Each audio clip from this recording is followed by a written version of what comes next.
Di balik setiap tanya apa kabar yang dijawab baik-baik saja, bisa jadi tersimpan tangis dan jerit yang tak terdengar.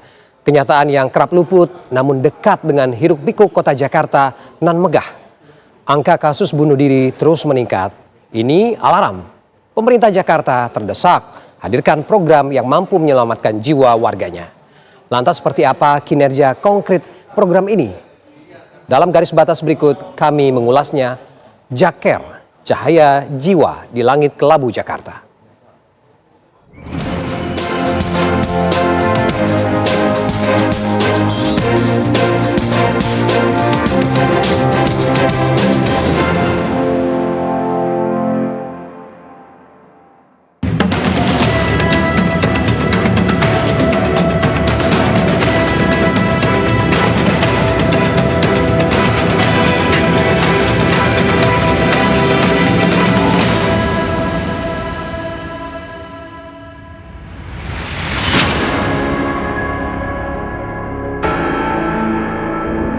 Tragis dan miris, mungkin kata ini yang menggambarkan fenomena tidak sedikit warga perkotaan yang memilih mengakhiri hidupnya.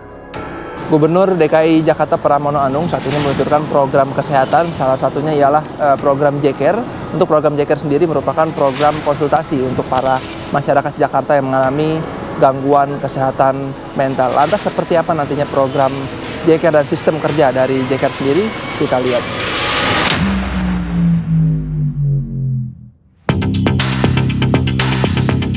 Jakarta sebagai kota yang tidak pernah tidur kini menyalakan lentera baru bagi warganya yang tengah bergelut dalam gelap. Program Jaker hadir sebagai pelita untuk mencegah tragedi yang diam-diam merampas jiwa. Pemerintah seolah didesak dengan tingginya kasus bunuh diri di setiap tahunnya. Angka ini bertambah hingga 60% dalam 5 tahun terakhir. Sepanjang Januari hingga Oktober 2024, angka kasus bunuh diri telah menyentuh angka 1.023 kasus. Kita lihat by data gitu ya, Jakarta ini memang cukup mendesak untuk menyediakan sebuah layanan kesehatan jiwa yang bisa dijangkau. Terutama mungkin keistimewaannya adalah kami menyediakannya 24 jam gitu. Karena kalau kita lihat dari data SKI, Survei Kesehatan Indonesia yang terbaru tahun 2023, angka prevalensi depresi di Jakarta itu sudah di 1,2%. Sementara untuk angka prevalensi kelainan jiwa yang tingkat berat itu di 4,9%. Dan ada 0,44% yang menyatakan terfikir untuk mengakhiri hidupnya gitu. Jadi memang selama kami masa uji coba 2 minggu sebelumnya sudah ada beberapa kasus yang unik, termasuk diantaranya adalah kasus yang menyatakan bahwa dia terfikir untuk mengakhiri hidupnya. Nah, ini teman-teman psikolog ini sudah dibekali oleh berbagai macam tools dan pengetahuan sehingga bisa membaca dengan cepat. Kasus ini harus butuh penanganan cepat. Kasus ini ada indikasi untuk mengakhiri hidup sehingga dia bisa memberikan respon yang tepat gitu. Layanan Jaker didukung oleh 9 psikolog klinis profesional setiap harinya yang siap melayani 24 jam masyarakat yang membutuhkan konsultasi kesehatan mental. Lantas seperti apa kinerja Jaker? Sebagai psikolog klinis di sini, apabila nanti ada telepon masuk dari aplikasi Jaki atau nomor hotline yang sudah disebar itu ya, nah maka nanti pertama-tama penelepon ini atau kita biasa sebut dengan klien, kita akan lakukan screening terlebih dahulu.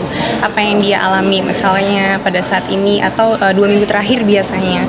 Nah nanti dari hasil screening itu menunjukkan beberapa kategori. Ada kategori hijau yaitu sehat mental, yaitu ada yang kedua ada kategori warna kuning ya, bahwa dia resikonya sedang. Kemudian ada kategori orange, resiko tinggi tapi tidak darurat, dan yang terakhir itu ada namanya kategori warna merah, itu udah kegawat daruratnya psikiatri.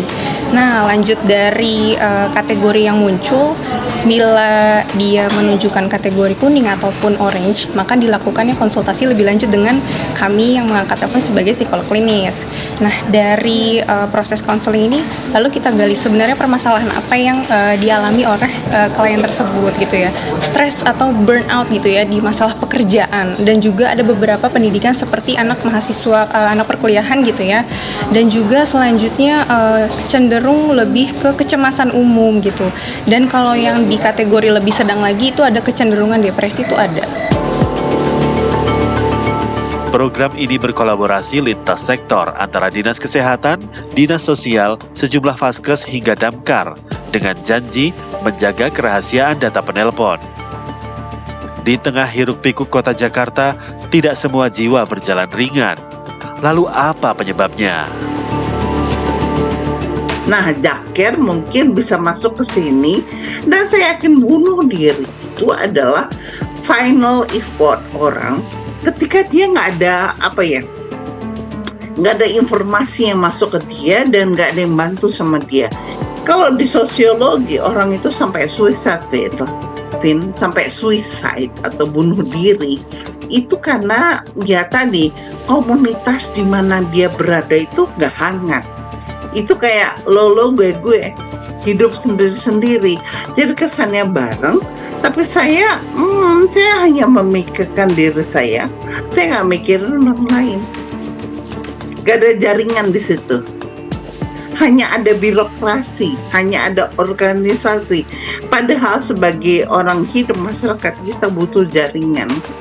Ya beda tipis antara kepo sama jaringan, ya itu harus dibatasi bahwa kita hanya sampai jaringan, normanya sama, nilainya sama gitu kan, dan kita mau menjaga komunitas itu. Nah itu yang saya pikir kurang. Nah Jaker itu masuk untuk intervensi hal-hal ini sambil ya transisi menuju baik, saya pikir ya. Tapi kan segitu kita berhenti untuk jalan lagi kan ya kayak terapi aja kan, kakinya butuh diangetin, butuh apa. Nah Jaker ini hadir untuk tadi ya dalam tanda petik menghangatkan komunitas itu supaya dia bisa jalan lagi gitu, Fit. Terkadang di balik setiap tanya apa kabar yang dijawab baik-baik saja, bisa jadi tersimpan tangis dan jerit yang tak terdengar. Jakarta memang harus mengingat bahwa tidak hanya soal infrastruktur dan ekonomi semata, namun juga merawat luka warganya yang tidak terlihat.